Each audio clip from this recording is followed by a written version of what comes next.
What's going on, guys? Welcome back to this channel. It's all about architecture, engineering, and construction. And of course, as like I always say, where we are all about bettering the African narrative. So today we are at our site in Kijavijo.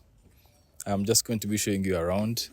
This one specifically, we did it right from the very part of the design to the approving, dealing with the approvals from the municipality, and also here we are at the construction stage. So I'd like to show you around because actually, like it is with most of our designs, we really fall in love with our design so much that we are so proud of the plans that we do, the architectural designs that we do, that even during the construction, it's really fun. It's really fun to build it, to see it really coming to life as you designed it. Okay, so I'm just going to be showing you around. If there's a bit of noise, actually today there shouldn't be a lot of noise because the work we are doing doesn't really need a lot of hammering and stuff like that. So I believe you should be able to hear every bit of what that I say in this video. Okay, so I'm just going to show you. This is the front bit of the house. You can see these two pillar looking structures.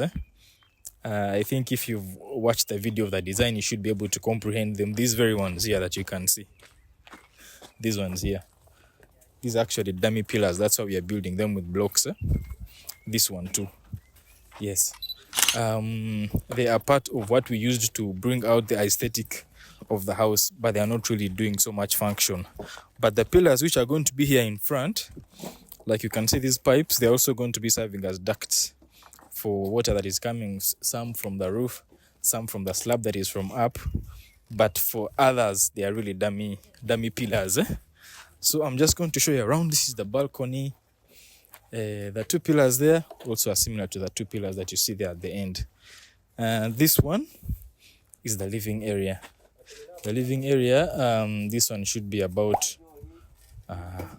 30 square meters of living area. That's about 6 by 5 meters, which should be enough for a house that is not that big. This is not really a big house, but we take advantage of the aesthetic that when you look at it from the outside, you might actually think it's a very, very big mansion.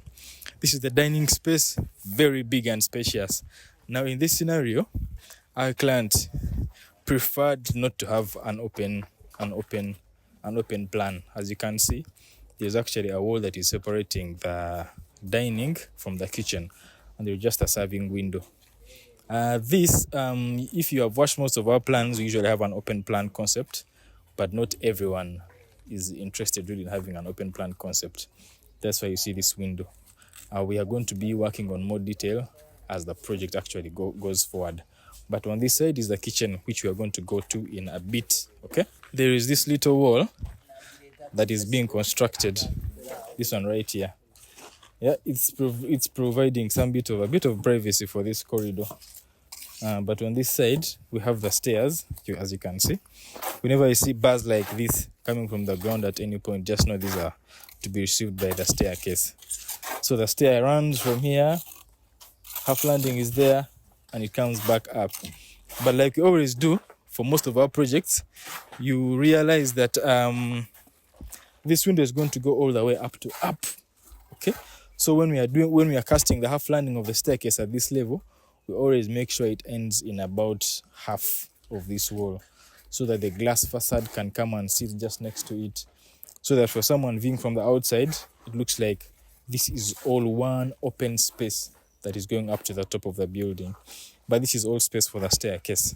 Okay, so if I go to this side, there is a kitchen, pretty basic like most of the kitchens that we've done. We have a foyer here, and then we have a pantry on this side, and then here we have our kitchen balcony at the back of the house. There is a bit of space because the plot ends around somewhere there. Okay, so we are going to have a boys' quarter that is going to be attached to the boundary wall if you look carefully. So it's going to leave about 2.5 meters from the house itself, which I think should actually be enough. This is actually not a very big plot.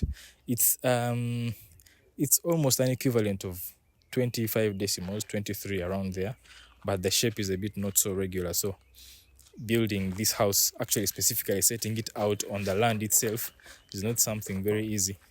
But you can see we've done it the way exactly we designed it in the plan. Also, as you can see, there is a well here. Okay, You realize that these days for most of the projects you always have to do wells because they really save in terms of water, most especially in areas where the national water is not yet very stable, or maybe, in some cases can actually be quite expensive to depend on national water, paying those bills every now and then, yet you can actually depend on this water. It's clean enough to do a lot of activities in the house, laundry, even cooking actually. We've actually worked on projects whereby they are fully depending on this well for everything to do with water for cooking, water for flushing toilets, water for gardening, water for literally everything, just depending on wells like those, okay? So it might be something you want to consider if you're going to actually do your project. So going back this side, we have a small room here, which is actually going to be like a home office, okay? So I think here we have about 2.5 meters. So when you put a desk or something, you remain with about 1.8 meters of working space. You have the desks here and all here. Then we have the chairs here, like this, just for working space really, like a home study room, okay? Then on this other side, this is a toilet. This is strictly only toilet. So it's only going to serve the guests who are around, but not really sleeping around, okay? Not sleeping in the house, okay? This is what it is. Then on this side, if I take this direction, as we enter right here, as you see me enter here like this, I already entered the guest room, okay? So while I enter the guest room, the guest actually has a toilet and bathroom here. So in this bathroom, we have literally everything that we need. There is going to be shower there. There's going to be a toilet here. There's going to be a sink there. And the door is going to be just here. Then as you move further, the closet is actually on this space, okay? And the bed. The plan for the bed is actually to sit right here. Now this door, we're actually supposed to expand it up to here, okay? Right here. Then this is a balcony for the guest room, okay? That has a view for this side of the house. We are going to move outside shortly, but let me just show you one thing that I forgot. I forgot this. Remember, this is the bathroom for the guest, the resident guest. This one is a actually a toilet and wash hand basin for the non-resident guests. Then here we have a laundry. So all the laundry activities are actually going to happen in this very space, as you can see. Yeah, this very space. Then also, if you are to observe carefully, right behind this is a duct that is taking the pipe that is coming from the master's up. Remember, up here there's a master's bathroom. If you see carefully, you should be able to see a pipe in there that we are going to deal with after the shell of the house. Then maybe I think we can now go to the outside. This is the outside, okay? So the plot probably ends around here. You have a bit of compound space, and then let me see. I don't think there's really much to view on the outside of this side. It's pretty much basic like it was designed. But that's a design that we've done. That's how it's going, the implementation. And I hope you guys have a few things to learn, or maybe a few things to steal for the future when you plan to build your personal house.